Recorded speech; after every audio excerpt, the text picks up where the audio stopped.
حضرات، اس مہینے کے حوالے سے بہت سے لوگوں کا عقیدہ یہ ہے کہ یہ سفر کا مہینہ منحوس مہینہ ہے اور اس سے بدشگونی لیتے ہیں۔ اگر میں ان دو الفاظ کو آسان لفظوں میں بیان کروں کہ منحوس اور بدشگونی کا مفہوم کیا ہے، تو میں یوں کہہ سکتا ہوں کہ اللہ کے علاوہ کسی اور چیز کو نقصان کا مالک سمجھ لینا بدشگونی ہے، اور یہ باطل عقیدہ ہے۔ نبی کائنات علیہ الصلاۃ والسلام نے اس باطل عقیدے کا رد کیا ہے۔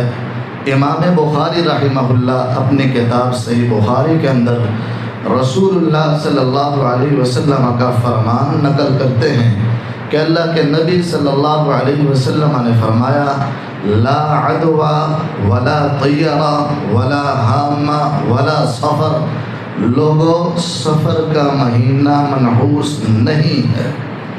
یہ میرے نبی نے واضح کر دیا ہے۔ اس کے بعد اگر کوئی اپنا عقیدہ رکھے تو اس کی اپنی مرضی ہے۔ اسلام کے اندر سفر کا مہینہ منحوس نہیں ہے، یہ سارے مہینے میرے اللہ کے بنائے ہوئے ہیں۔ ہاں، اگر کوئی شخص سمجھتا ہے نحوست، تو اصلاً نحوست انسان کے اپنے اعمال کے اندر ہوتی۔ اللہ کا قرآن کہتا ہے: وَمَا أَصَابَكُم مِّن مُّصِيبَةٍ فَبِمَا كَسَبَتْ أَيْدِيكُمْ، جو تمہارے اوپر مصیبتیں، مشقتیں، آفتیں، پریشانیاں، تکالیف آتی ہیں، یہ تمہارے اپنے برے اعمال کا نتیجہ ہوتی۔ یہ نحوست ہے جو صحیح ہے، جو رحمتوں اور برکتوں سے خالی۔ انسان کے برے اعمال اس کا نتیجہ ہوتا ہے۔ یہ سفر کا مہینہ، اس کو منحوس سمجھنا، بدشگونی لینا، اسلام کے اندر اس کا کوئی تصور نہیں ہے۔ بلکہ یہ تو اسلام سے قبل زمانہ جاہلیت کے اندر اور اس سے پہلے کفار کا نظریہ تھا۔ فرعون کی قوم جب ان کے پاس موسیٰ علیہ السلام تبلیغ لے کر جاتے اور ان کو کوئی آفت، پریشانی، مصیبت آتی، تو وہ موسیٰ علیہ السلام اور ان کے ساتھ ایمان لانے والوں کو منحوس سمجھتے تھے۔ اللہ قرآن میں بیان کرتے ہیں: وَإِن تُصِبْهُمْ سَيِّئَةٌ يَطَّيَّرُوا بِمُوسَىٰ وَمَن مَّعَهُ، فرعون کی قوم کو اگر کوئی پریشانی آتی تو کہتے یہ موسیٰ علیہ السلام اور اس کے ساتھیوں کی وجہ سے آئی ہے۔ یہ لوگوں کو، مہینوں کو، چیزوں کو منحوس سمجھنا یہ کفار کا نظریہ تھا۔ قوم سمود وہ اپنے نبی کو منحوس سمجھتے تھے، نعوذ باللہ۔ قالوا طیرنا بک وبمن معک، جب ان کی طرف نبی اپنا پیغام لے کر آئے تو وہ کہنے لگے ہم آپ کو اور آپ کا دین ماننے والوں کو منحوس سمجھتے ہیں۔ عیسیٰ علیہ السلام نے تبلیغ کے لیے لوگوں کو روانہ کیا تو ان کی قوم نے بھی ان دین والوں کو منحوس سمجھا۔ قالوا انا تطیرنا بکم، اے دین کا پیغام لانے والوں، ہم تمہیں منحوس سمجھتے ہیں، جب سے تم آئے ہو ہمارے اوپر پریشانیاں، آفتیں، مصیبتیں آ رہی ہیں۔ تو یہ اس وقت کے کافروں کا عقیدہ تھا، اور اس کے بعد عرب کے لوگ جو اسلام سے پہلے زمانہ جاہلیت کے تھے ان کا عقیدہ تھا۔ وہ سمجھتے تھے کہ محرم تک جنگ و جدال کا خاتمہ تھا، روک تھام تھی، ذوالحج، ذوالقعدہ اور یہ محرم، ان 3 مہینوں میں لڑائی جھگڑا فتنہ فساد نہیں ہوتا تھا۔ جو ہی محرم کا اختتام ہوا، سفر کی ابتدا ہوئی، جنگ و جدال شروع ہو گئی، ہر طرف قتل و غارت شروع ہو گئی، لڑائی کے مہینے شروع ہو گئے۔ وہ لوگ اس مہینے کو منحوس سمجھتے تھے، بدشگونی لیتے تھے، یہ زمانہ جاہلیت کے لوگوں کا کام تھا۔ لیکن افسوس آج تلک وہ باطل عقائد اور نظریات بدل نہ سکے اور بہت سے مسلمانوں میں سرایت کر گئے۔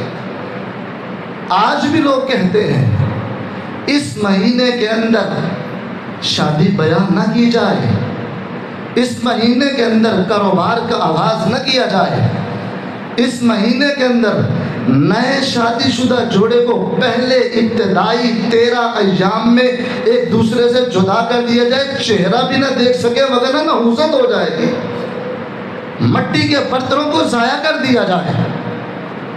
اور اس مہینے کے اندر سفر کے آخری بدھ چہار شنبہ کو منایا جاتا ہے۔ یہ سارے باطل عقائد اور نظریات ہیں۔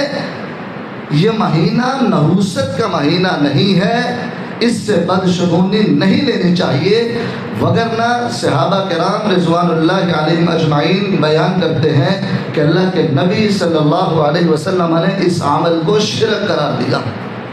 امام داود رحمہ اللہ اپنی کتاب سنن ابی داود کے اندر روایت نقل کرتے ہیں کہ عبداللہ بن مسعود رضی اللہ تعالیٰ روایت کرتے ہیں، اللہ کے نبی نے فرمایا الطیرۃ شرکن الطیرۃ شرکن الطیرۃ شرکن۔ میرے نبی نے 3 مرتبہ یہ جملے کہے، یہ بدشگونی لینا، یہ بدشگونی لینا شرک ہے، شرک ہے، شرک۔ عبداللہ بن عمر رضی اللہ تعالیٰ عنہ وہ روایت بیان کرتے ہیں، اور روایت مسند احمد کے اندر امام احمد بن حنبل نقل کرتے ہیں کہ رسول اللہ صلی اللہ علیہ وسلم نے فرمایا من ردت الطیرۃ عن حاجت فقد اشرک۔ جس شخص کو اس مہینے کی بدشگونی نے کسی کام سے روک دیا کہ وہ یہ سمجھے کہ یہ مہینہ نحوست والا ہے، اس کے اندر کوئی کام کروں گا تو خیر و برکت نہیں آئے گی۔ حضرت عبداللہ بن مسعود رضی اللہ تعالیٰ راوی حدیث ہے، رسول اللہ کا فرمان ہے ایسے شخص نے شرک کیا ہے۔ یہ شرکیہ عقائد ہیں۔ اور نبی کائنات علیہ السلام نے جب یہ روایت بیان کی، صحابہ نے پوچھا اللہ کے نبی اب اس کا کفارہ کیا؟ اگر کوئی شخص ایسے عقائد سے توبہ کرنا چاہتا ہے، چھوڑنا چاہتا ہے، ایسا عقیدہ بنا بیٹھا تھا، اب اس کا کفارہ کیا ہے؟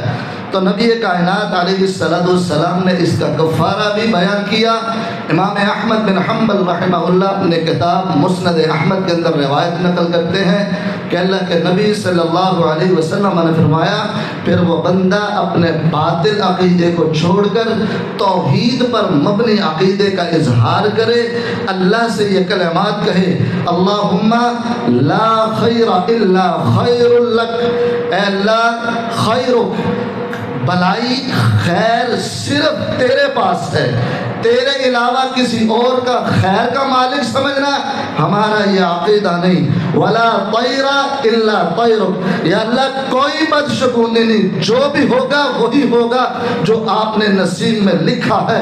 ولا الہ غیرک، اے اللہ تیرے علاوہ کوئی الہ نہیں، لہذا نفع کا مالک، نقصان کا مالک تو ہی ہے، موت و حیات کا مالک تو ہی ہے، زندگی کا مالک، موت کا مالک اللہ تو ہے، کوئی اور تیرے علاوہ نہیں ہے۔ ولا الہ غیرک، اے اللہ تیرے علاوہ کوئی نہیں، صرف تو اکیلا ہی ہے۔